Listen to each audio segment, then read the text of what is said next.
This is Becoming Inclusive from the Kaleidoscope Group, where we're thinking differently about diversity, equity, and inclusion for more empowered people at work. We're committed to real change, and that begins with real conversations. Welcome in. Hi, I'm Reggie Ponder, and welcome to another edition of Becoming Inclusive. This is where we learn how to, become inclusive. And it's a process. It's not that you just automatically just become this person that's so inclusive, because there's so many tentacles and so many intricacies in this discussion. And Kat, you and I get a chance to talk about this a lot. And you are the co-host as usual, and I'm so glad to have you here. Hey, Reggie, glad to be back on. And so one of the things you and I talk about is the mobility of women in general, and even specifically the mobility of Black women in corporate America, from the bottom level all the way up to the top. And you found the perfect person to talk to. And so introduce our guest for this week. Yes, everyone. We have special guest Joyce Trimuel on right now, Executive Consultant for the Kaleidoscope Group. I've gotten to work with her quite recently, so I'm super excited to have her on this podcast episode. Hey, Joyce. Hi, good to be here. Thanks to you both. Joyce, my wife is in corporate, and we've talked about this and even seen articles about this where in your daily life, like maybe going to get some coffee or going to the grocery store, you'll see people that look like you. But when you start to get into corporate America, that starts to diminish. You start to hear people say all the time, I'm the only one. If it's the only woman, if it's the only Black woman, but I am the only one in society. And it's changing somewhat. From your experience, is this changing rapidly, or is it just kind of taking some time to do that? Yeah, and that's a great question. I wish I could say it was changing rapidly.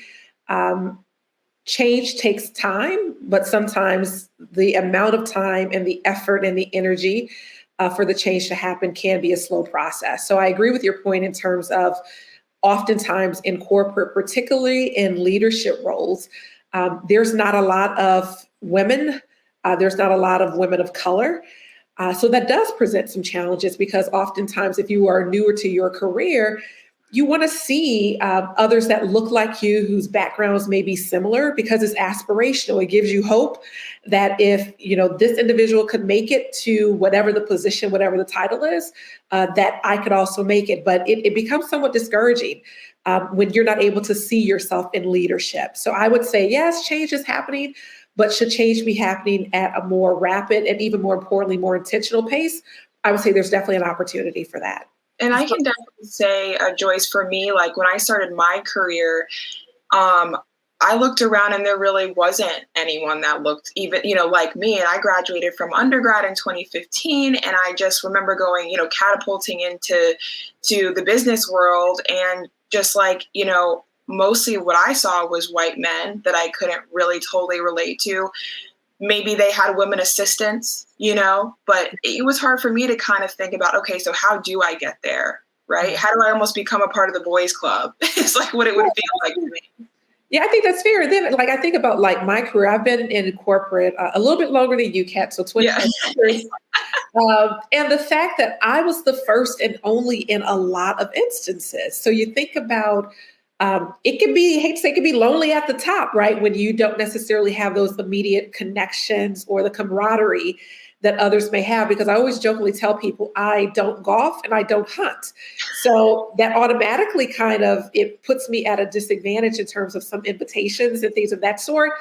I think, particularly with COVID, organizations are getting a lot more creative. I think individuals are connecting with folks in a more broad way versus just, if you don't golf, you're not going to get the invite. So that does provide some new opportunities to connect with people, but it takes a lot of work because, again, I think we have a lot more in common than not. But at surface, in terms of what are going to be those immediate things that we can connect and draw upon to really have genuine connections with folks, it takes a little bit of effort. So Joyce, you said something that I hear a lot of people say is that we have a lot more in common than not. And some people take that to mean that why are we focusing in on people's differences? From my perspective is that why are you ignoring my differences? I love the commonalities that we have because I'm going to try to connect with you in that kind of way. But I don't want to hide my differences. I don't want to kind of put them away or compartmentalize them because I am different. I'd hope that the differences that I have that I bring to the table are beneficial to whatever situation that I'm in. From a business perspective, do you believe or feel that companies are doing either, hey, let's just make sure that we are in common, or that and ignore differences, or let's really lean into the fact that people have differences? Yeah, I think you see some of both, right? I think more organizations are now beginning to embrace the concepts of authenticity, of creating a space of belonging where people can show up in terms of who they are, in a way where it's actually a cultural add to the organization versus, what we've heard in the past by way of, oh, you need to be a cultural fit. So I would say more organizations are leaning into belonging and authenticity. And I think it's really being driven by employees.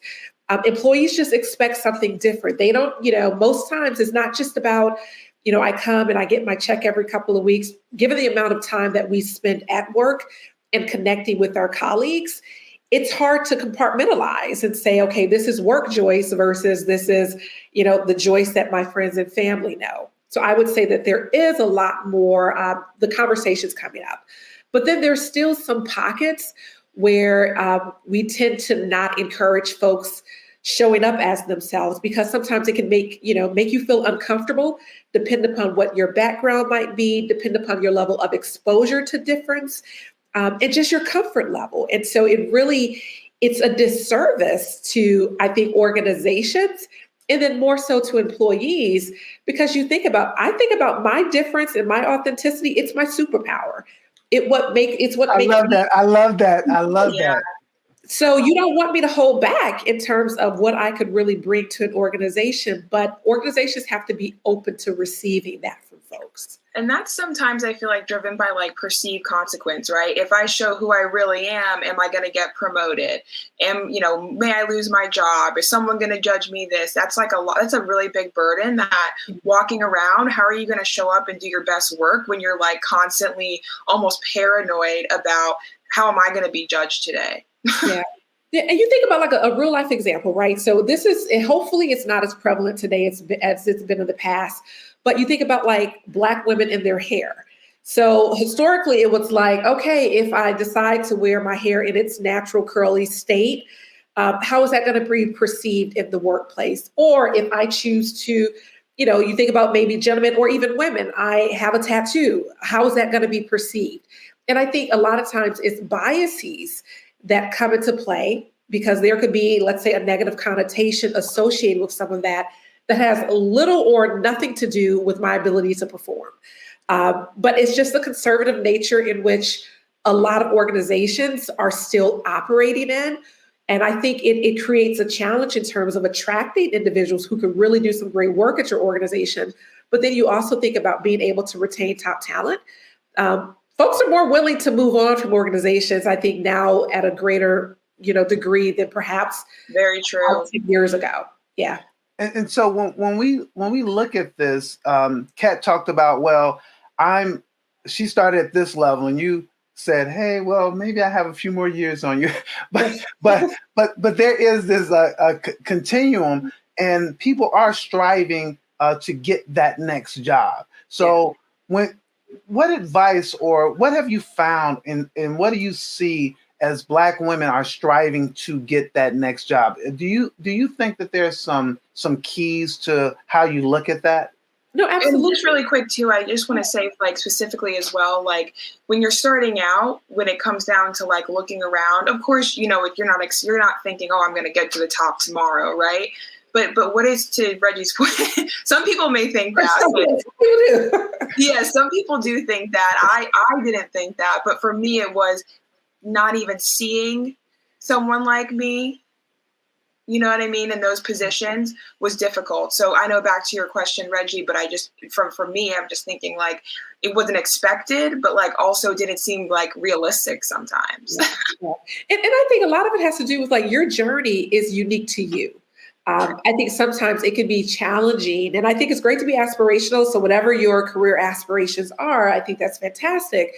But in terms of like comparing your career trajectory to the career trajectory of someone else, I think that you do yourself a disservice when you're competing and you're comparing in that way. I think it's very healthy to have people that you admire, that you would want to model your career after. But being true to what is it that is important to you? How do you define success for yourself versus going into the mode of, oh, success looks like by the time I'm 25, this needs to happen. By the time I'm 30, I need to do this. And that's so common. Yeah, it absolutely is. It absolutely is. And I think it's human nature, right? I hate to say it, culture and social media does not help with that. But it's really about staying true to yourself, defining what success means to you, and being okay if you need to pivot. And I think sometimes I've had to manage that in terms of taking a step to the side, a step back, being concerned about what people may think about decisions that I'm making that are best for me and my family. You really have to tune out the noise for some of that. But then to your point, Reggie, about what women, particularly women of color, need to think about, I always tell people being good at your job is never enough. You think about positions and you think about advocacy and sponsorship. That is going to be central, particularly as you begin to move up in your career, because let's just assume most people are going to be pretty good at their job, their day to day. But what's really going to set you apart to make you be the individual that folks are, having you on the high potential list, thinking about you for succession planning? It's really going to take the voice and the support of others already in leadership to really help you get there. And Hey, so, Joyce, what? Go ahead. But what's my challenge is this, Joyce, is that firstly, it's very hard not to compare because we're in the fishbowl with everybody else. So all the fishies are swimming together, and we see the fishies that we came in with leapfrog us at high rates, and you're like, before you even define what success is, that it's not what you're experiencing right now, because you see the differences. I mean, so many studies have shown that women in general are still have that glass ceiling. But then when you look at women specifically, Black women specifically, that it's even worse. And you talked about how the change is slow. So my only pushback is it's kind of hard to not see all other fishes. Hey, what's happening with these fish that are close to me? Agree. And for me, it's constant practice, right? And so it's not to say that you're naive and that you're just going to, you see all these individuals who may have come into an organization after you, who perhaps have less experience. Their results are not as stellar as yours.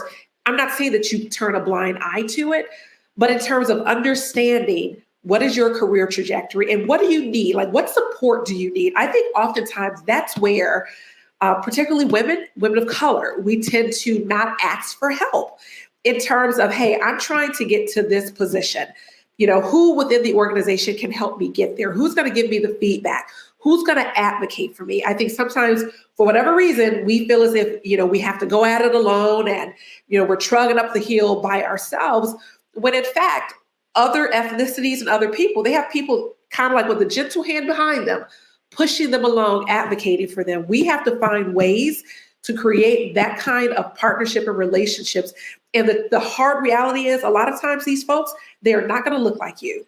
And I always tell people in terms of advocates and sponsors, it needs to be a very diverse group of folks. So it just can't be, the folks that look like me, that enjoy the same things that I enjoy. But who are those individuals who are in a position of power that I have a business connection with, who can vouch for my performance and then actually help me in terms of, we use the word allyship so loosely, but you think about, I need you to be an active ally. So when you're in whatever the executive meeting is going to be, whatever the decisions are being made, I need to ensure that my name is coming up because you're bringing it up.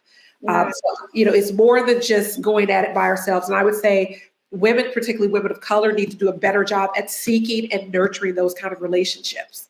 I love that. I want to delve into that a little quick. more, but I want Kat to get in here because she had a question. But I have a question to follow up to that as well. Go ahead, Kat. I'm sorry. Can you talk about the difference between just a reference and a sponsorship? I think that'd be really helpful. Yeah. So, a reference is just someone, or a mentor is someone that perhaps they provide you support. They provide you with advice as it relates to your career.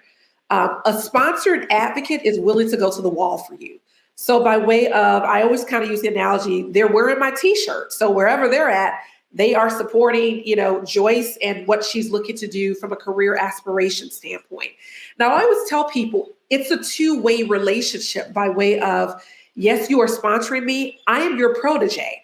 So I have to ensure that I'm showing up well, because who wants to sponsor someone if their performance is a little questionable, because their reputation is also at stake, because they're saying, they're speaking on your behalf in terms of your ability, your capabilities, your work product. So it's not a one-sided relationship. As the protege, it is my job to ensure that I am providing you and that I'm showing up in the best way so that you feel very comfortable in advocating and sponsoring me in those types of settings. So that's really, in my mind, the main difference between the two. That's great.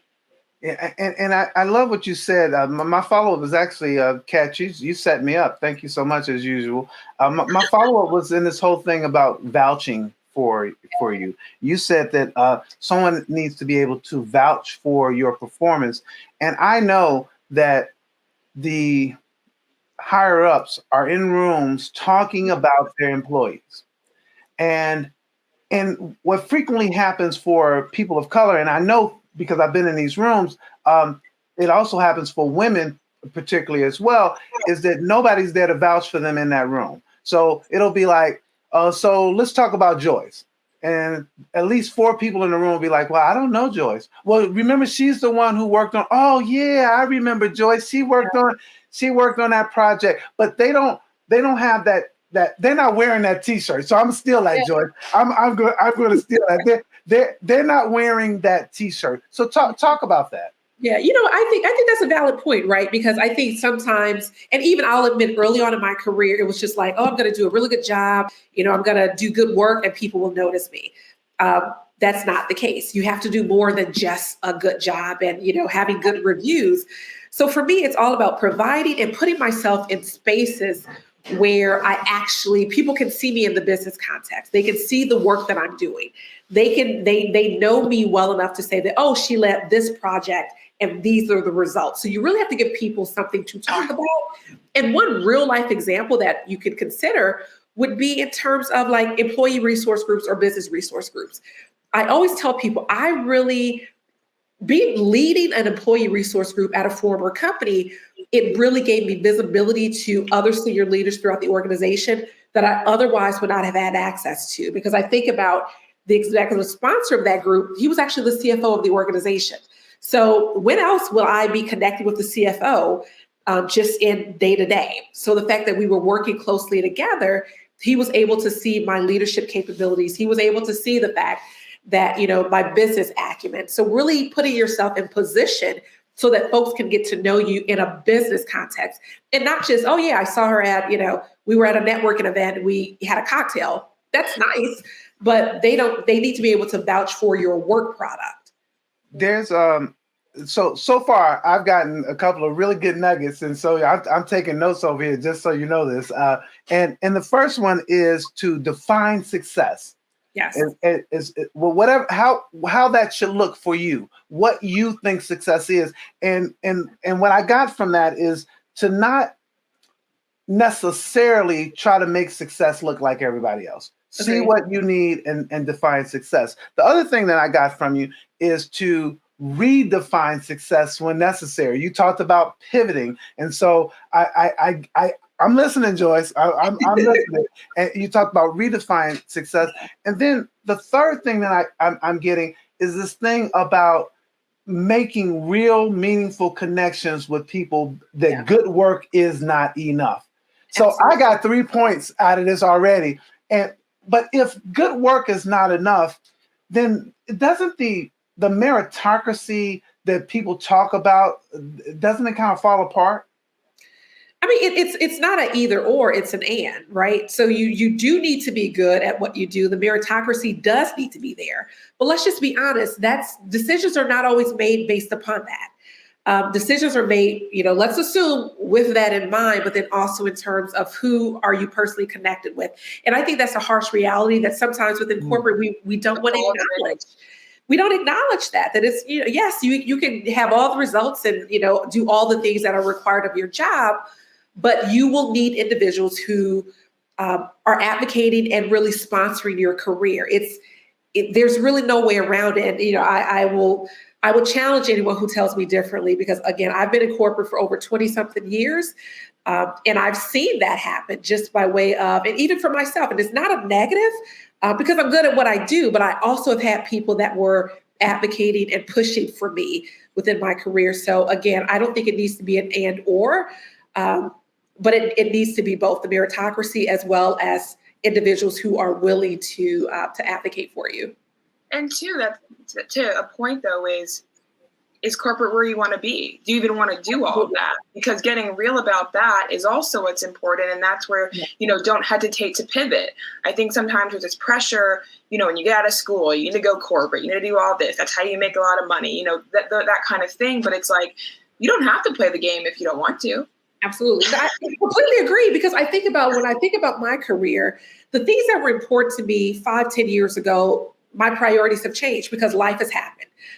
So in terms of what's really important to you in those moments, but I also believe maximize every moment that you get. So if you are in corporate making all types of money, that's fantastic. Get the experience that you need so that then when you decide to do something differently, you're well equipped to do it.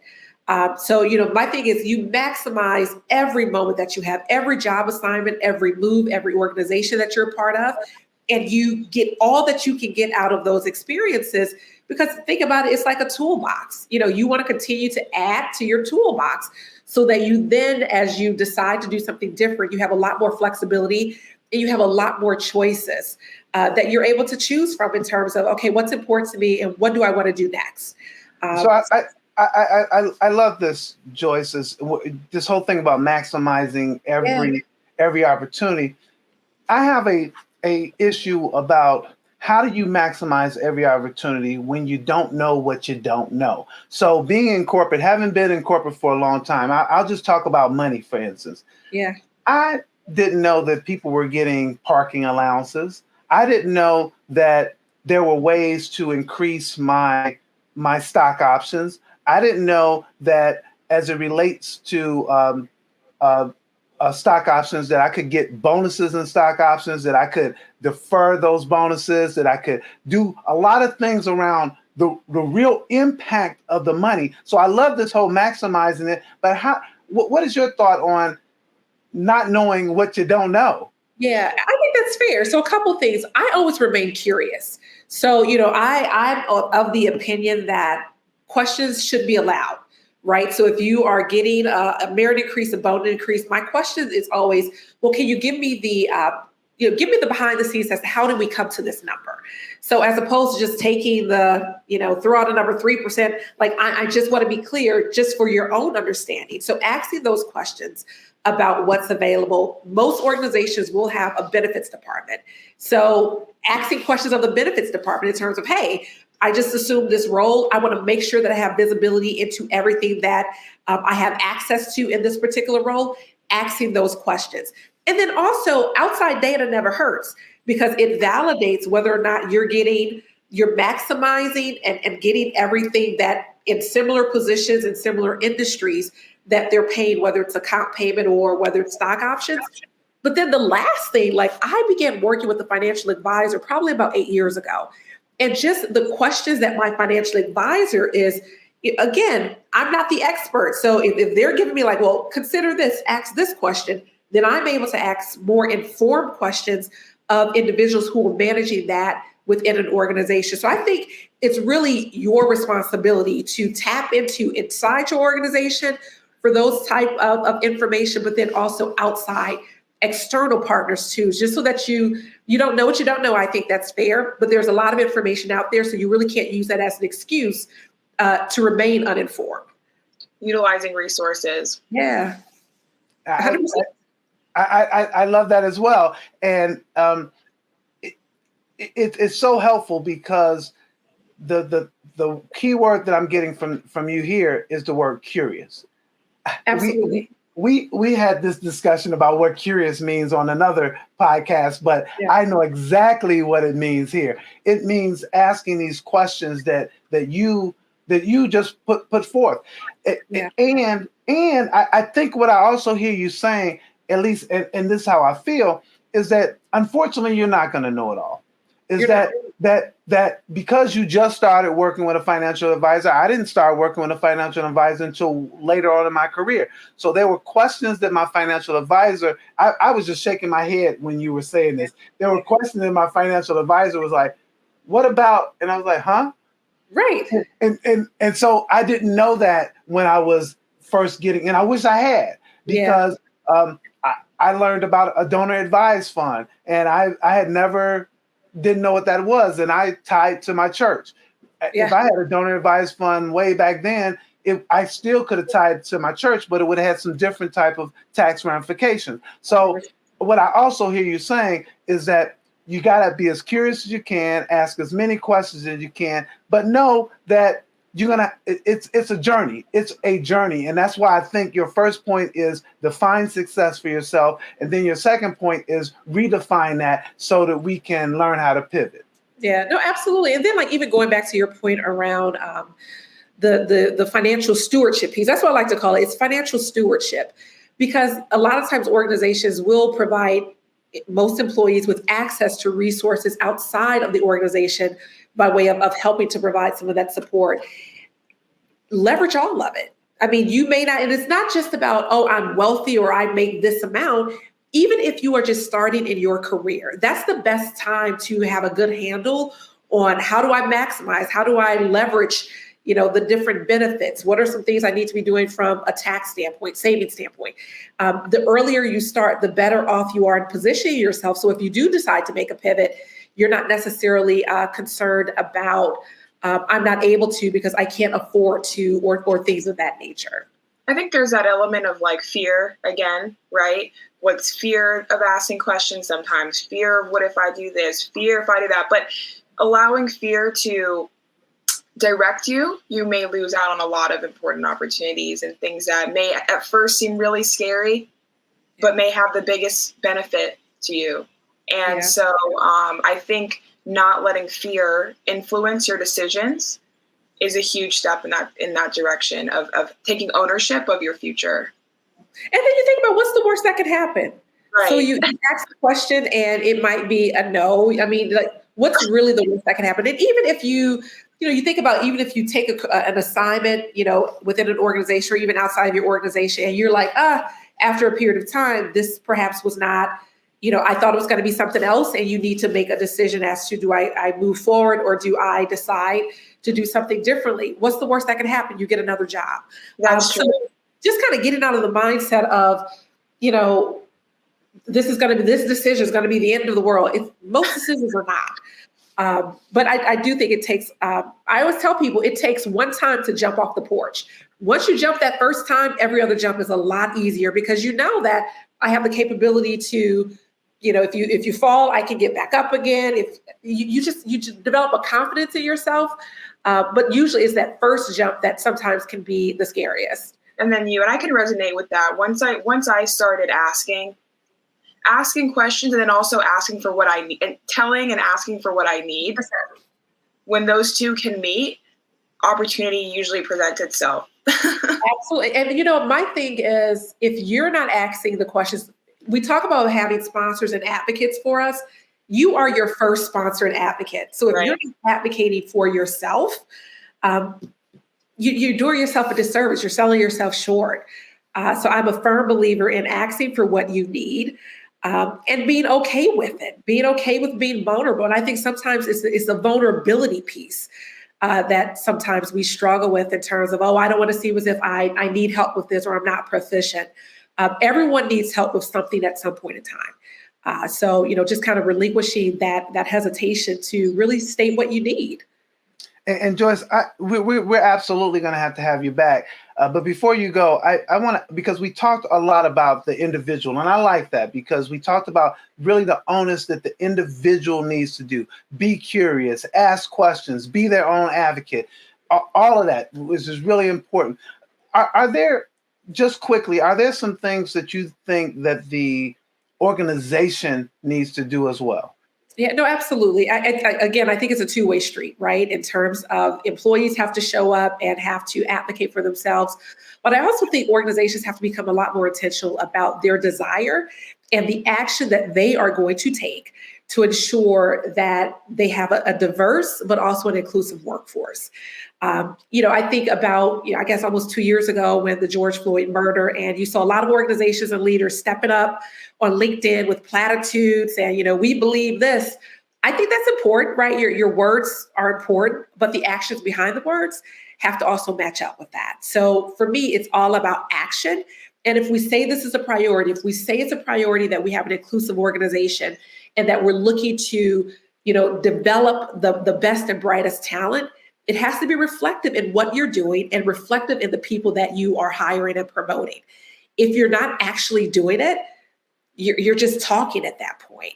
And I do believe employees are getting a bit weary of just the talk and the language, and leaders have to actually put some action behind their words. True. Wow, words can just be that, words. Words. Yeah, exactly. It's just a lot of words. Pretty statements, pretty slogans. It's just words. Yeah. Well, I don't think you just gave us just words here. You gave us some real instructional things to do. Joyce, I just want to thank you on behalf of myself and Kat for joining us. We will absolutely have you back because there's some stuff that we got to talk about, the vulnerability point. I really want to talk more about. I'm learning a lot. I'm learning a lot about that myself as I tap into that side of my professional, even my personal life. So would love to be back and join you all again. Excellent. I'm Reggie Ponder. That's Kat Potts. And that is Joyce Trimuel. This is Becoming Inclusive. Thanks for becoming with us. We will see you guys again next time. Excellent. Bye, everyone. Bye.